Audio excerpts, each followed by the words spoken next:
those of you who know me and those of you who don't, we want to welcome you today to the critical conversation around protecting our children based on stopping the criminalization of girls. My name is DeAndre Marshall, and I am the Director of Training for the International Human Trafficking Institute. Today, we have two wonderful guests who have joined us for our final conversation in our September series, Helping to Protect Our Children and Youth. Um, this being our last conversation, we're excited about our guests, two experts, who will share with us probably more than three things, but we say three things we need to know on how children are harmed and what makes them so vulnerable to exploitation, with this being the underlying part of the conversation being the criminalization of girls, specifically Black girls, but girls overarching throughout within our school systems and just in general. So our guests today are going to talk about exploring the systematic injustices of girls due to the intersections of race, gender, and class. So it's my pleasure today to introduce one sister friend and one who is becoming a sister friend now. Dr. Charnel Miles and Yasmin Valfa will share their thoughts on the criminalization of Black girls. I want to give you an introduction. We want to welcome back Dr. Miles. She is no stranger to IHTI. She has shared with us on many of our events, but want to let you know that Dr. Miles comes to us as a psychotherapist and clinical trauma professional, try to get all of that out, whose practice includes trauma-informed care. She's been doing this for over 20 years, and she has worked with children, she's worked with youth, and those who've experienced domestic, minor sex trafficking, and community-based trauma.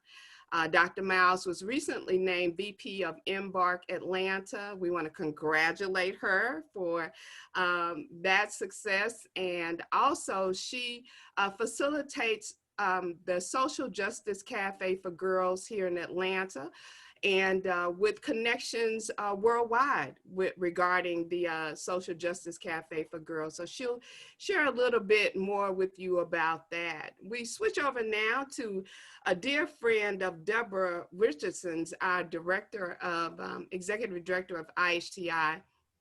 Yasmin is the co-founder and executive director of Rights for Girls. So Rights for Girls is a national organization dedicated to ending gender-based violence against young women and girls in the United States. As a human rights attorney and advocate, Yasmin focuses on the intersections of race, gender, violence, and the law.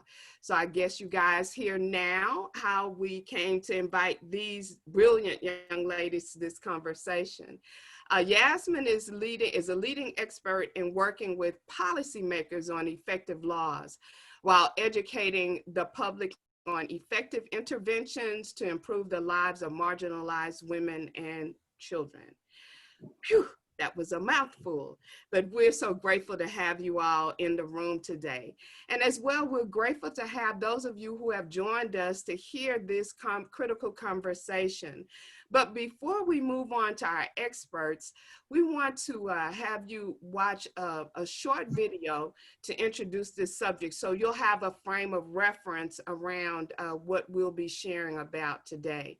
So let's, for a few minutes, we're going to watch a video. We have with us our coordinator. Randy is behind the scenes, always helping us to facilitate this. So Randy, if you are prepared and ready, we can run the clip.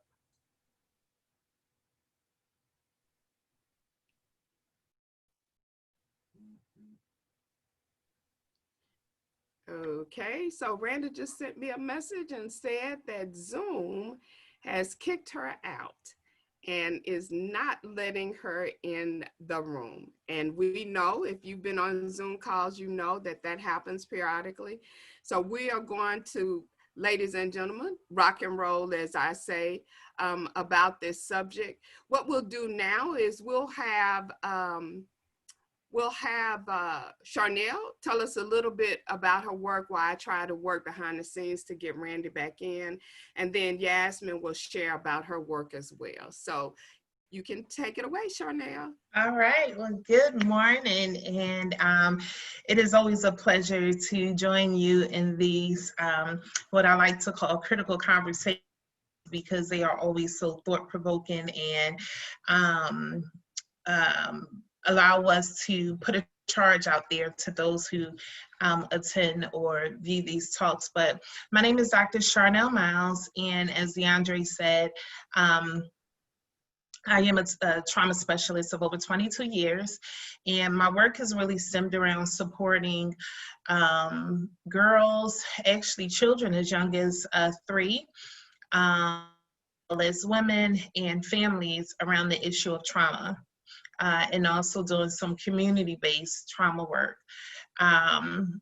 But with that, and when I say trauma, that just encompasses a number of things, but specifically domestic minor sex trafficking, sexual traumas, physical traumas. But in my work, I am also the vice president of Embark Behavioral Health, which is an intensive outpatient and partial hospitalization program where we provide services to youth and their families in their own communities through a trauma-informed perspective. Outside of that, I certainly have the pleasure of urban school boards around the U.S. To address issues of trauma. So helping them to create systems of care to where they are able to understand how is impacting their students, how students are being taught, how students are being responded to. And in that area, there's just so much work to do. Hence one of the reasons why I am here having this discussion today. And last but certainly not least, I am the founder of the Social Justice Cafe for Girls here in Atlanta, where we provide free programming to girls who have experienced trauma in 4 areas. So those areas are medicine, mentorship, connecting them with pioneering, as we like to say, women in the social justice space, international affairs, and the last is celebrating being a girl. And over the years, we have been able to touch the lives of over 700 girls in this nonprofit here domestically, as well as traveling to different countries each year and teaching them, number one, how to advocate for themselves, but also showing them that what they've experienced in their past does not dictate where they go in their future, and the importance of also doing the work internationally and developing international relationships. So, thank you. Thank you so much, Charnel. We are now going to hear Yasmin just share about her work, and then after we hear from Yasmin, we are now going to be able to see that video. So we will be able to see it. So Yasmin, would you just share a little bit about the work that you're doing and how this all affects girls in your community? Absolutely. So Rights for Girls is a human rights organization based out of Washington, D.C., and we work to change the narrative and the policies that criminalize girls for experiences of violence and exploitation. And we do so by centering the voices of our most vulnerable girls and make sure that their voices and their experiences are not only heard and contemplated, but that they're prioritized in mainstream conversations around justice reform, around combating gender-based violence. And so those are really our priorities. We work in the areas of youth engagement, policy development and advocacy, research, training and technical assistance, as well as coalition building. And so it's a real pleasure to be here with all of you today to talk about an issue that's very near and dear to our work at Rights for Girls. Definitely. Thank you so much. I wanted to also say to you, if you have questions once we begin, please put them in the chat box and we will address them before we end the day. So Randy, can we see a clip of Push Out, please? I'm gonna try this again. All right, here we go.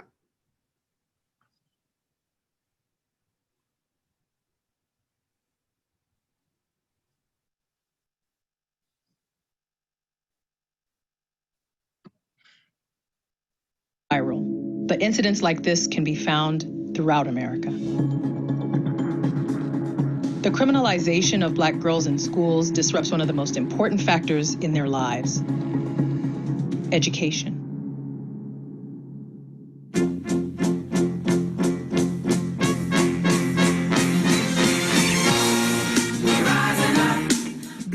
I would like for schools to become locations for healing so that they can become locations for learning.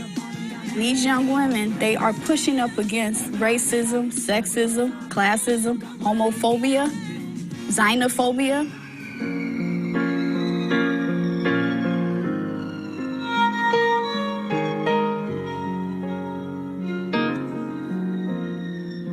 I've asked girls if they felt that teachers were afraid of them. And some girls will say yes, their teachers are afraid of them. And then they laugh, because why would an adult be afraid of a child? And the word of the week is condone. Condone.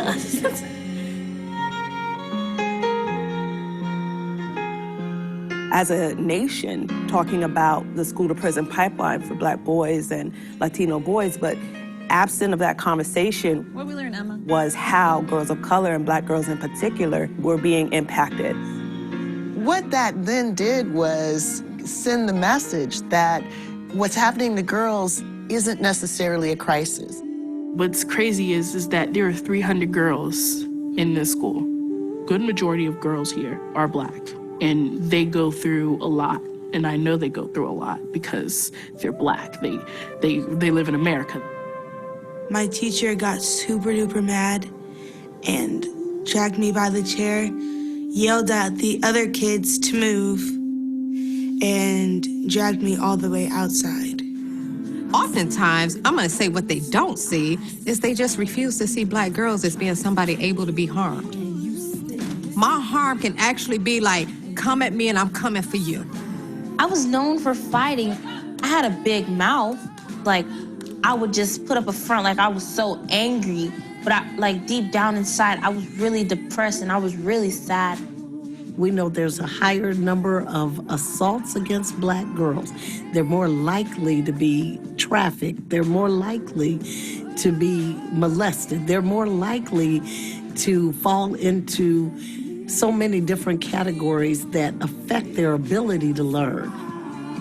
I actually got caught up with a pimp for like 3 days, but I knew it was like so wrong. Like I just didn't want to be here no more. You push a girl out of school and you push her into the streets. You push her into violence, you push her into trauma. Whereas I felt like we needed to approach any of our interventions from they are capable, they are strong, they are vulnerable. It matters. They are worth protecting. Even though you think you're doing racial justice work, if you're not talking about girls, you're not doing racial justice work. The question is whether we believe that certain children need surveillance and policing and punitive responses, and other kids get to explore who they are.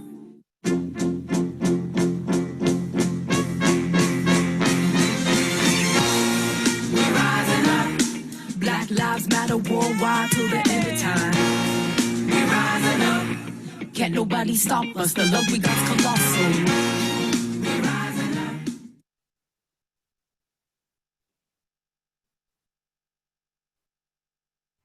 So now that those of you who are in the room with us, once again, thank you. We want to turn this into a conversation with our guests who will take turns in citing examples of how they have personally seen this manifest itself around the criminalization of girls. So Charnel, if you'll start off and just explain to us maybe an incident that you are aware of, and then Yasmin, you can chime in because of your work with girls as well. Sure. So, when we talk about the criminalization of girls, I first want to really just set the stage in talking about what that means. And there's so many angles in which we can talk about the definition of criminalization of girls. But I think simply put, it really is evaluation and over-policing of how individuals perceive girls, and particularly here in this conversation, our Black girls. So we see it not only in the educational system, but the judicial system, society, as well as medically. I can unfortunately probably thousands of stories in terms of how I have seen this play out in the past 22 years. In my role as the chair for the DeKalb County Juvenile Court Journey Program, which is a mental health program for girls, as well as working with girls in the Fulton County Juvenile Court over the past several years, which is the largest juvenile court in the Southeast region. I have seen girls walk through a revolving door due to just being criminalized based on gender, race, and more so a misunderstanding of, or lack of understanding of how trauma has impacted their lives. So, again, I've had plenty of girls who were kicked out of school for reasons why they should not have been. And one in particular really stands out to me.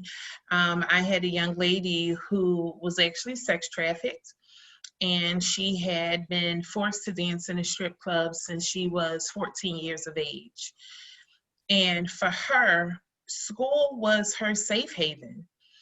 Although she did not have many secure relationships with her teachers, counselors in school, every day she would get up and she would go to school, regardless of how many days, how many nights in a week she had danced in a club or what was, happening to her outside of school. And one day, this young lady was so tired because she had danced the night before. She still got up, she went to school, and she laid her head on the desk.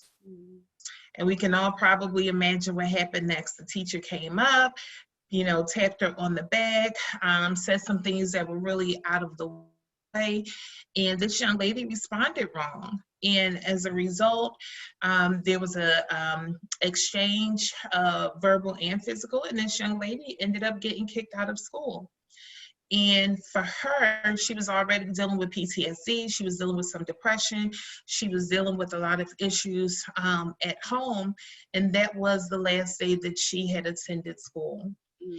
So again, just like the sister in the clip said, you push your girl out of school and you're pushing her into the streets. And that is exactly what happened to this young lady. And still today, we maintain a relationship, and she is still in the clubs. Unfortunately, she was also locked up several times, and now she's a young adult. So again, it just does not impact our girls at that time that a single incident happens, but we are looking at, complex trauma, and we are looking at just a trajectory of things that happen as a result of early trauma and their behavior being criminalized. Yeah. Thank you so much for sharing your thoughts around that, and also giving us a working definition. I mean, we saw the video, but giving us a working definition of what this looks like. So Yasmin, we want to turn to you now and have you expound upon what Dr. Miles has said to us today in your own words, because you are in a different part of the country, so things may look a little bit different or they may not, but we'd love to hear your conversation about this. Sure. So, I mean, unfortunately, what we're seeing in Washington, D.C. and elsewhere throughout the country is all too similar to not only what we saw in the video, but what Dr. Miles is sharing. The ways in which we talk about the criminalization of girls, and to be clear, we're talking about the criminalization of girls of color. And for today's conversation, really focusing on the overcriminalization of Black girls. We talk about this at Rights for Girls in terms of the sexual abuse to prison pipeline. So for us, we put out a report on this in 2015. We're actually in the process of doing an update now, but really just mapping the trajectory for girls into the juvenile justice and the adult criminal legal system. What we found, and as Dr. Crenshaw has talked about, numerous times, when you apply a gender neutral lens to issues of justice reform, to mass incarceration, what ends up happening is that girls and women of color get left behind. And so we have seen all across the country very well-meaning, well-intentioned efforts at reforming the system. And what we've seen, again, when you take a gender neutral lens to the data, is a drop in youth incarceration. But when you disaggregate by race and gender, you find that is not what is happening for girls. And in most cases, girls are either not benefiting from those reforms or they're worse off. So in DC, they're worse off. We're finding that Black girls in DC are criminalized at a rate 30 times that of white and girls and boys. They are being arrested at younger ages. 97% of the girls who are arrested in DC are for nonviolent offenses, overwhelmingly nonviolent offenses, and they're younger and younger. They're disproportionately Black. We put out a report on this, and we can share some of these resources with the participants after. But for us, what marks the trajectory of girls of color is trauma and abuse.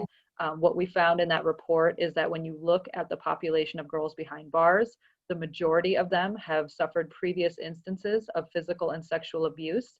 And when we looked at those high rates of trauma together with the most common offenses for girls, it became clear that they were being criminalized because of the abuse.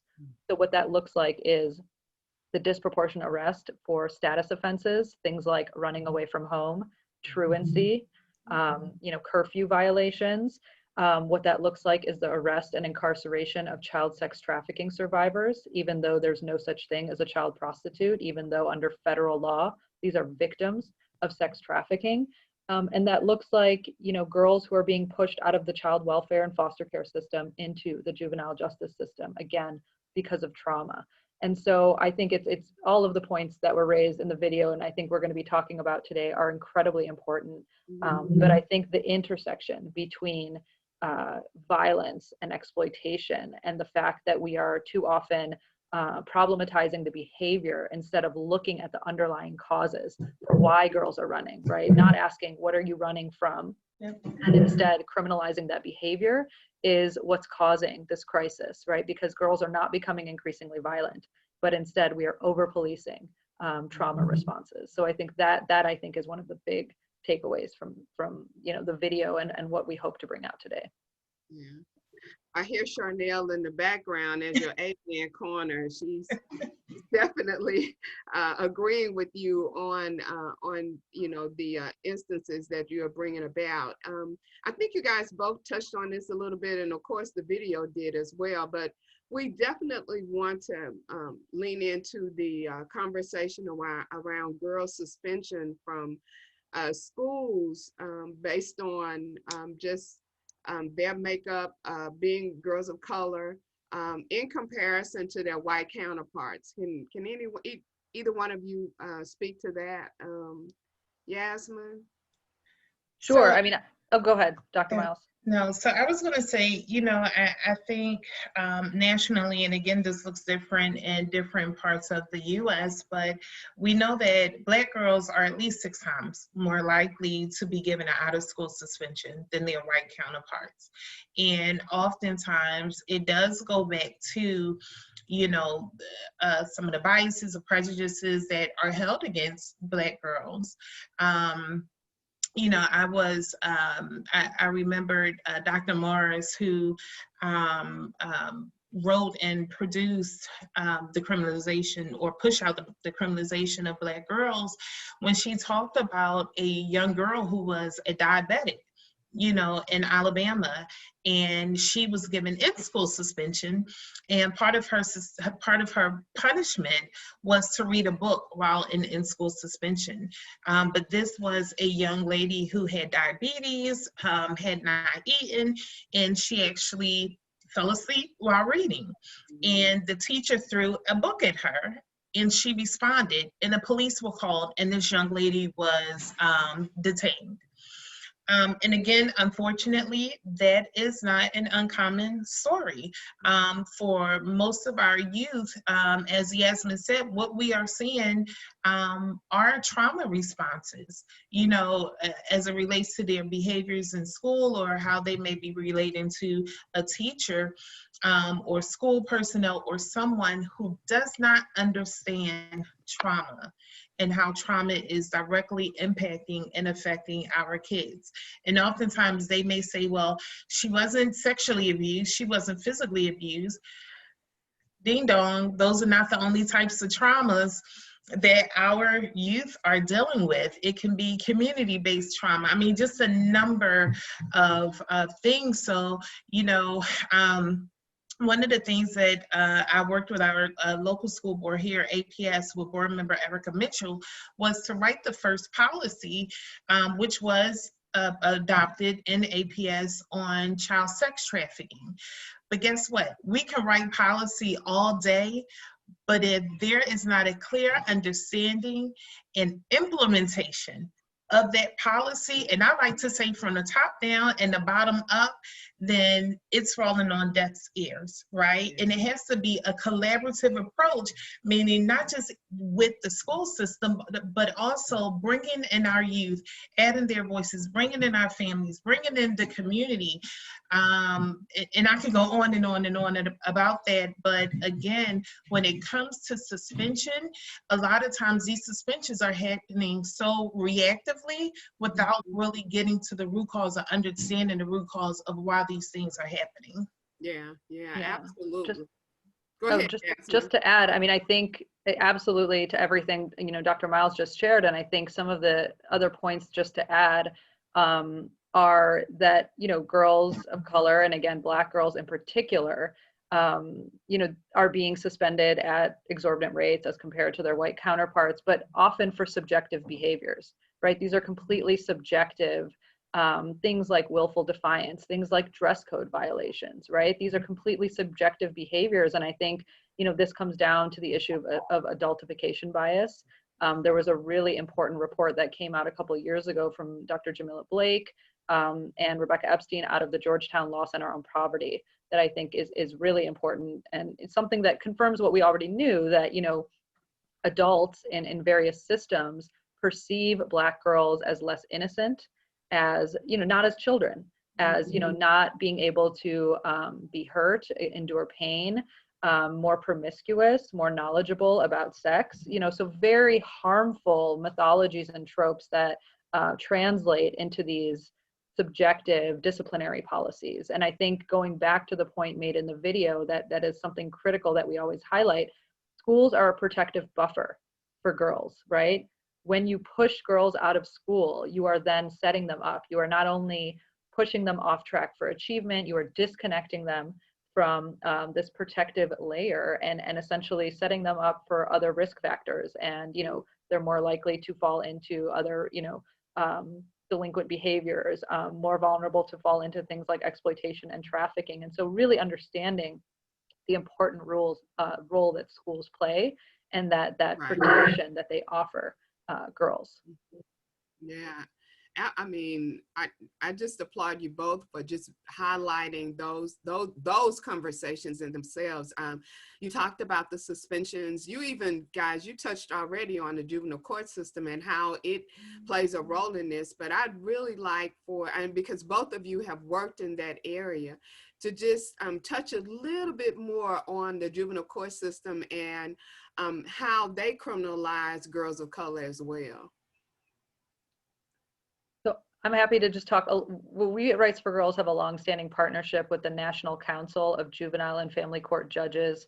Together, we created a judicial institute on domestic child sex trafficking, really trying to train juvenile delinquency court judges, family court dependency judges, and tribal court judges on how to identify child victims in their courtrooms, and then how to respond in a more, trauma-informed, gender-responsive manner that doesn't rely on punitive measures, educating them on the harms of detention, and then trying to tackle some of these really deep-seated implicit biases. So I think, the key thing that we try to let judges know and try to educate system stakeholders about is the great deal of discretion that juvenile court judges hold in these types of cases. And the ways in which they respond to children, and particularly girls who have suffered trauma, now can really impact these girls for years to come. So I think really, really an important system that's often neglected in our conversations around, training and, implicit biases and adolescent child development and all of these issues that I think many other systems are benefiting from, making sure that we're incorporating the courts, particularly the juvenile courts, in these trainings as well. Yeah, absolutely. You just said a mouthful, and we appreciate every last word of that you shared with us about the court system. It's really real, and we have a lot of work to do. And I want to move and push a little bit more to talk about how COVID, we know that everyone always asks us about this, and we've had these critical conversations, and how COVID-19, the pandemic, has weighed in on the criminalization of girls. We already know from a standpoint of human trafficking that there was 106% uptick in girls and boys being contacted online. And but how have you all seen in your work COVID be integrated in the criminalization of girls? And one of the things that I've been saying very early on since the pandemic started was a pandemic does not stop trafficking. Yeah. A pandemic does not stop criminalization of children. And, as you just mentioned, we've actually seen an uptick. We were not ready. A lot of systems of care were not ready for this pandemic. They did not have contingency plans.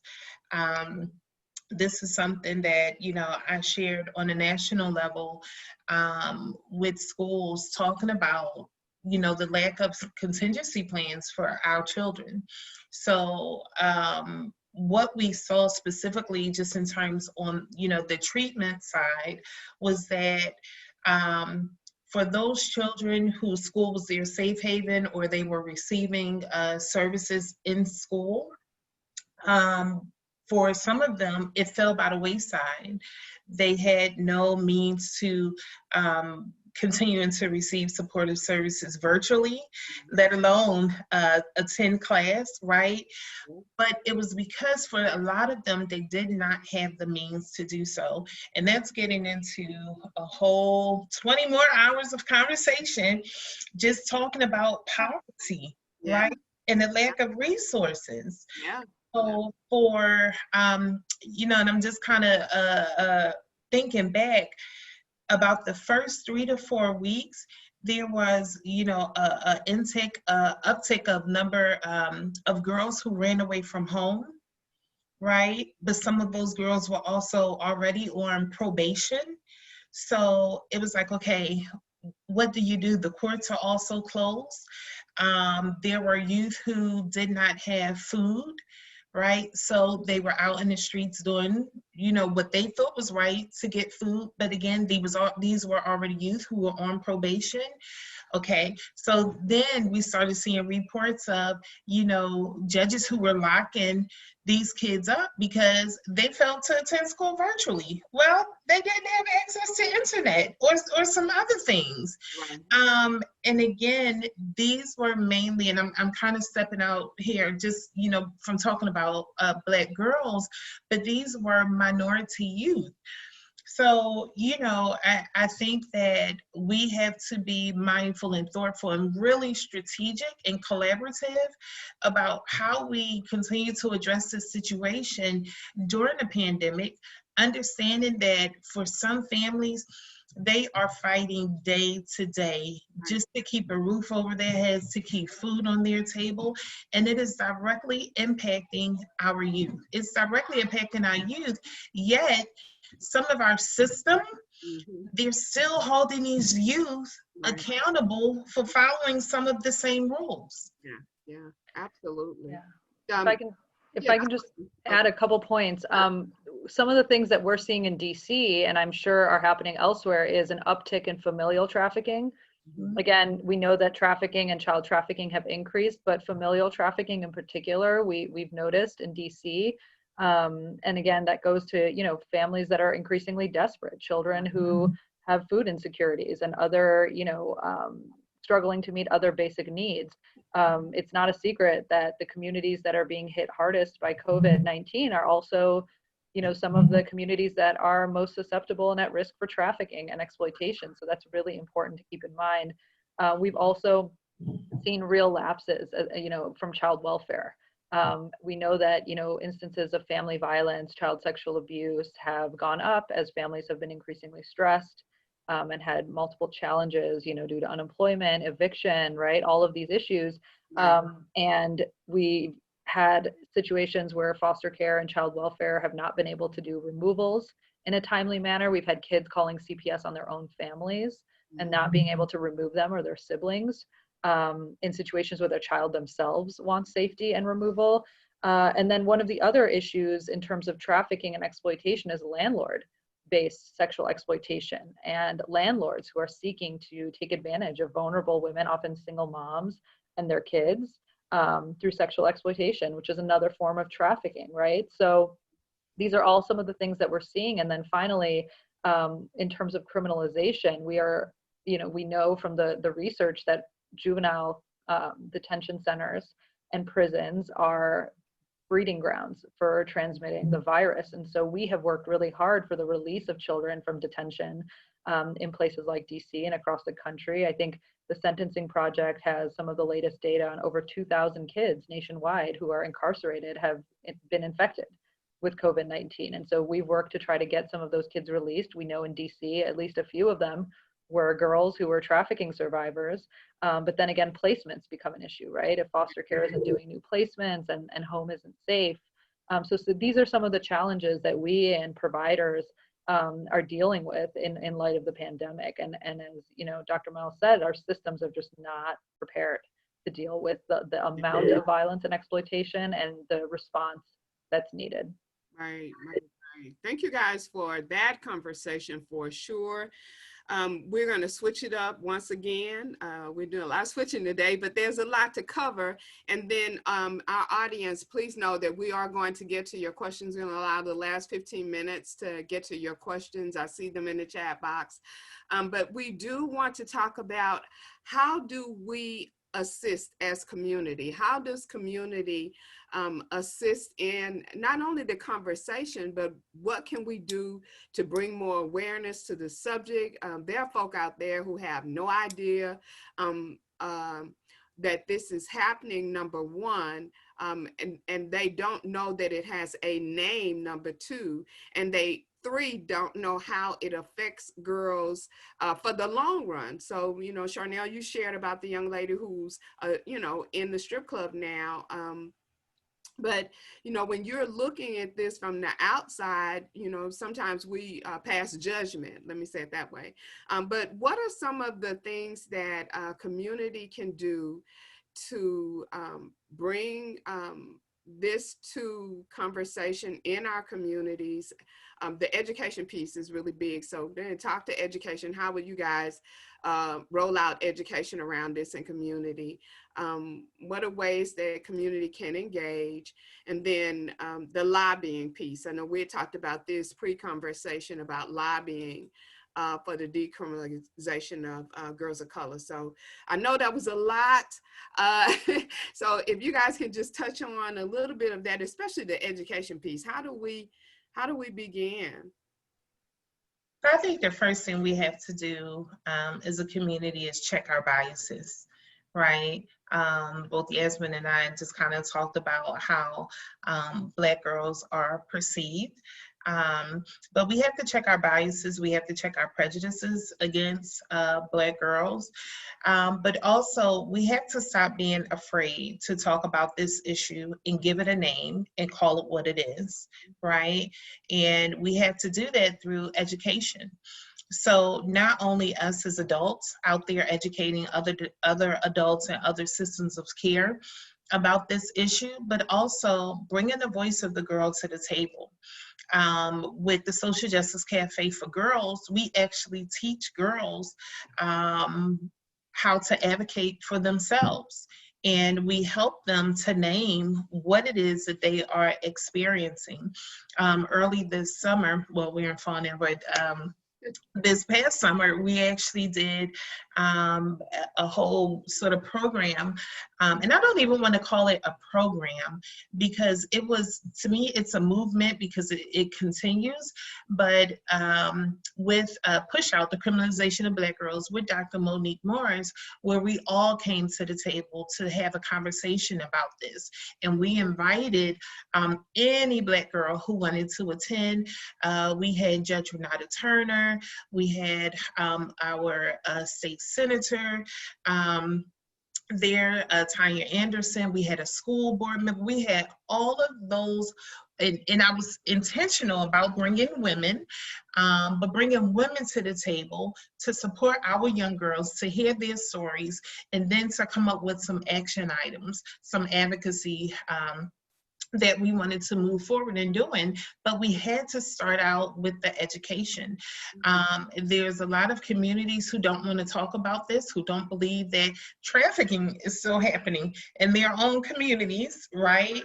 So we have to be bold and intentional about having these conversations, and then getting those who we put in the position, in those seats, to make decisions or make policies for our young girls.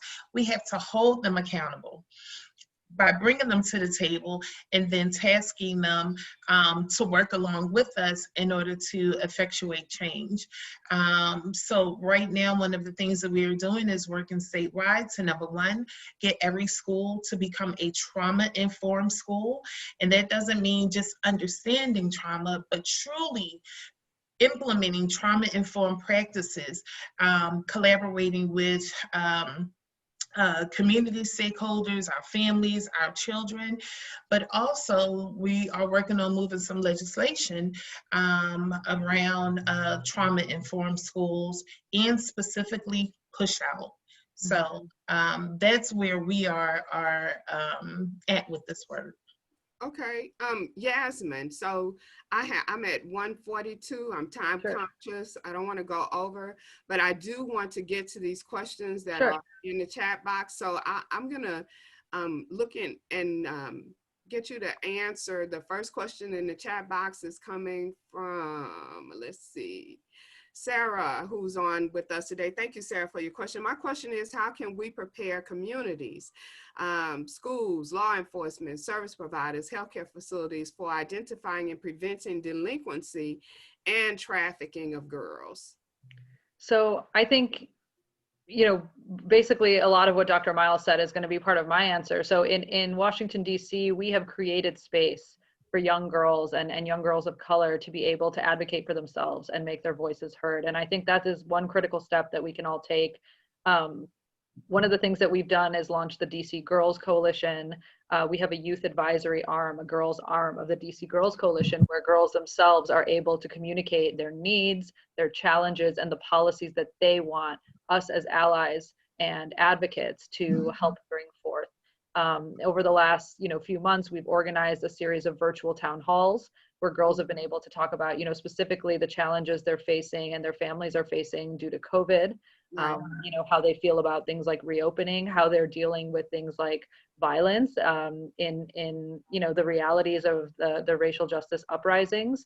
A lot of the nuanced conversations that I think allies are not willing to have, girls are willing to have and are demanding we come up with. So for example, some of the young girls from our coalition started communicating about how they don't feel safe going to the protests, right? But they also don't feel safe calling the police when they experience violence. And, you know, charging us with exploring those complex situations and those nuanced discussions, right?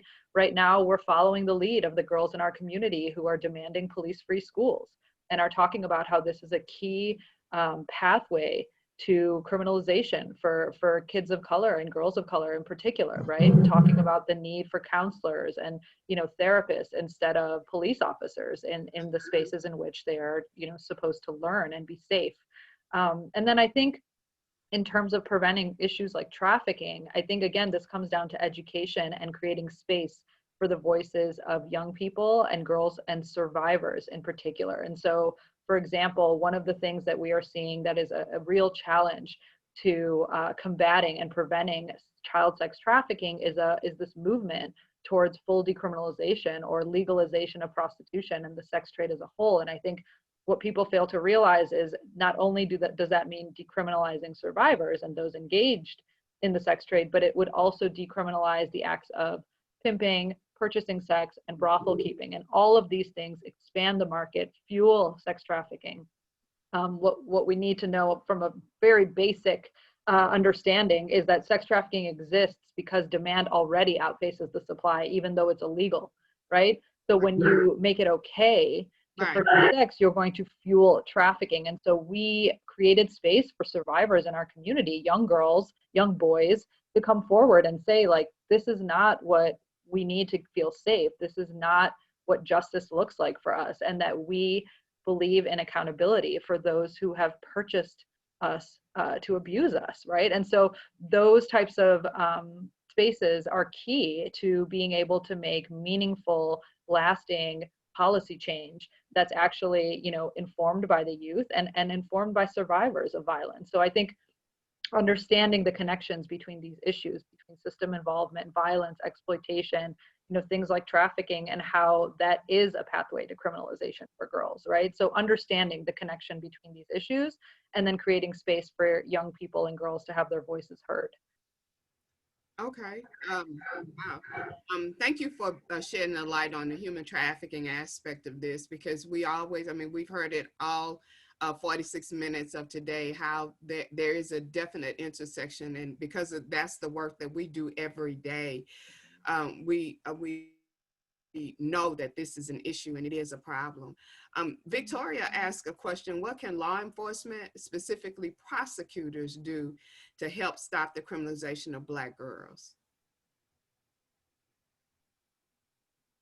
I mean, I'm happy to start. I mean, I think, again, this comes down to checking implicit racial biases, and then, you know, thinking about what are our priorities as a community. You know, when you prioritize the safety and well-being and healthy communities, does it really make sense to criminalize children for behaviors that, you know, don't have a risk to public safety, right? So I think for us across the board, what we see with girls is that they are being criminalized for very low-level offenses, often things that are responses to trauma. And so for prosecutors, I think that is something really important to look at. One of the other things that we're seeing is, you know, girls who have been failed by the system and have been failed to be kept safe by law enforcement, their families, the system, girls like Centoya Brown, like Patrice Smith, like Alexis Martin, girls who we force to take their safety into their own hands and then who are criminalized in the adult system. Really looking at those types of cases, again, with that trauma lens, with that, you know, with an understanding of implicit biases, and, you know, remembering that the charge of prosecutors is community safety and well-being. And so understanding that, you know, it probably makes more sense.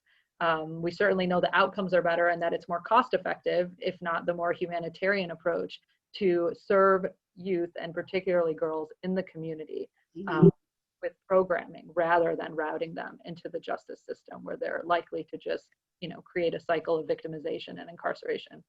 And can I add just a little bit to that?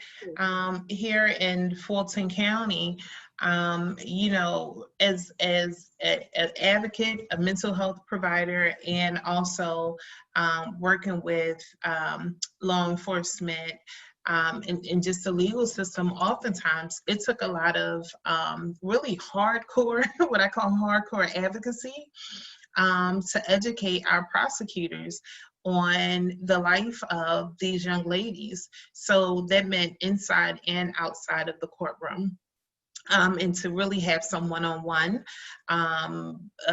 conversations or discussions about, criminalizing our Black girls, even specifically around trafficking. But the other piece of that is also really, and this is more of a systemic question that you asked, DeAndre, because we can even, talk about chins. So again, chins being enforced, not just throwing a young girl in detention, but working with that family to ensure that there are some community programming or other supports in place prior to that child even getting to the courtroom. So there's a number of things that I think we can talk about from a systemic point of view here. Yeah, definitely. I think an underlying theme that I heard running through both of your conversations as you answered those questions was a need for education, and then also just looking at ways that we can engage ourselves in what's happening already in our communities.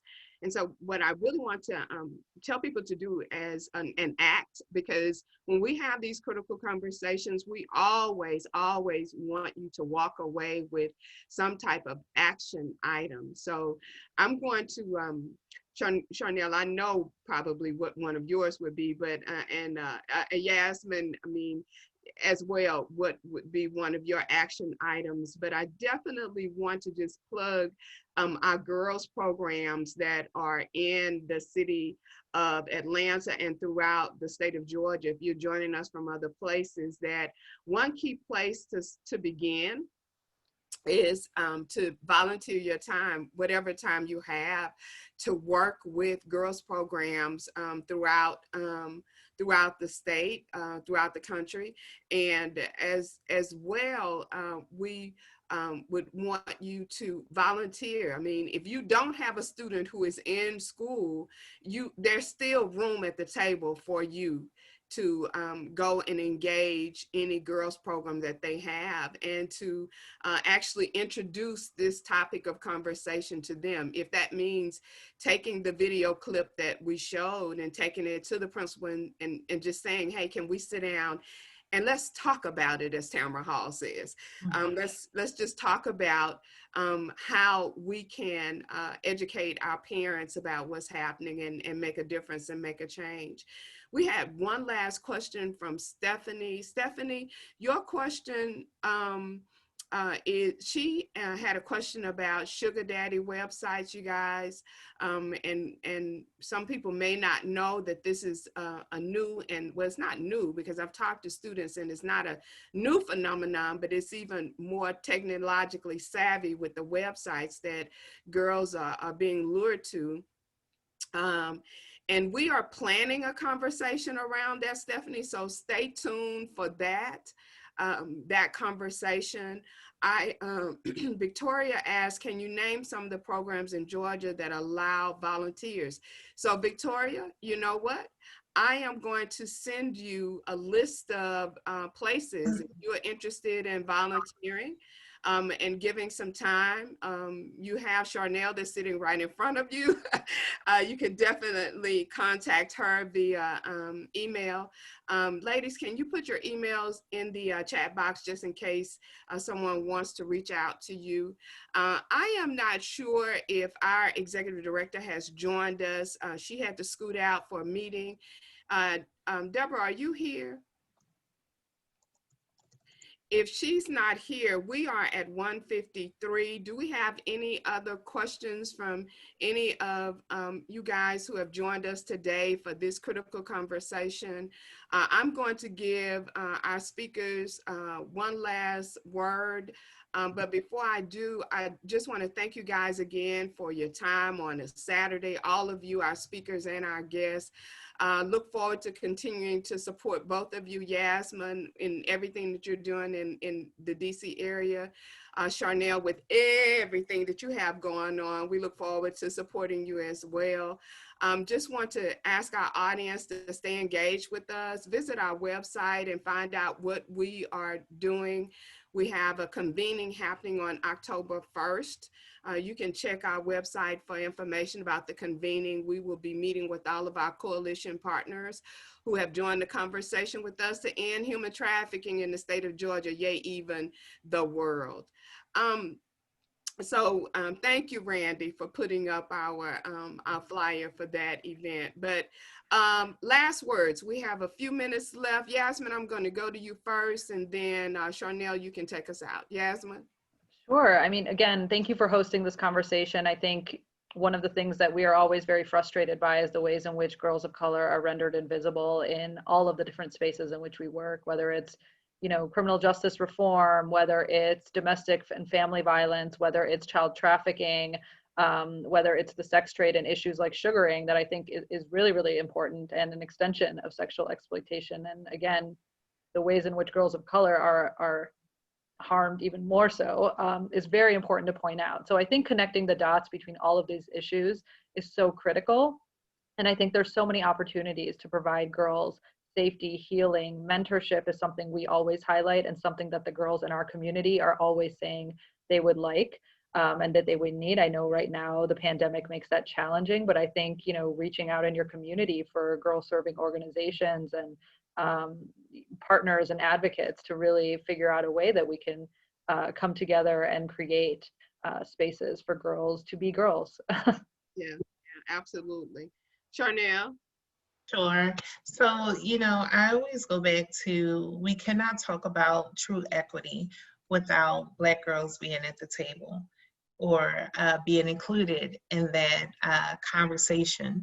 So, you know, I just want to end on a charge. There is a seat for everyone at the table. I don't care how old you are, your race, your employment status, anything, there is always a seat for everyone at the table. There are multiple ways to get involved. Oftentimes, our young ladies who are being criminalized are without something for the oftentimes. So, you know, people always say, well, what can I do? What can I do? What can I do? And I say, just think about what you need. Think about what I need. It's the same thing that our girls need. So whether it's a hygiene item, whether it is school supplies, whether it is, I mean, it could be a number of things. Volunteer your time and your talents and get connected with a local organization that is truly doing the work with girls, and think about it from a grassroots organization, because there are some organizations who are getting $1 million a year, but there are also some grassroots organizations who are on the front lines every single day doing the work right in the community. Partner with one of those organizations and really just help make a genuine difference in the lives of the girls that we serve. Thank you both so much for those inspiring words as we march forward toward ending the criminalization of girls. Everyone can do their part, as Charnel Miles has said, as Yasmin has also agreed on, that there's space for everyone, there's room at the table. And I always like to say, as I end these, even if we're talking about human trafficking, whatever the subjects are, if we're talking about our boys, whatever the subject is, I like to end on, if not you, then who? If not now, then when? We have a responsibility to take care of our kids. And so your charge today is to find some way to give your time, your gifts, your talents to someone other than yourself, and pretty much someone who can't give you anything back. So thank you guys again. It's 1:58. I appreciate it all. For all of our people who have joined us today, our audience, we just want to tell you guys to be safe, stay well, and y'all please go vote. Have a good day. Enjoy your Saturday. Thanks, Randy, for everything. Appreciate you. Take care, everyone. Bye-bye.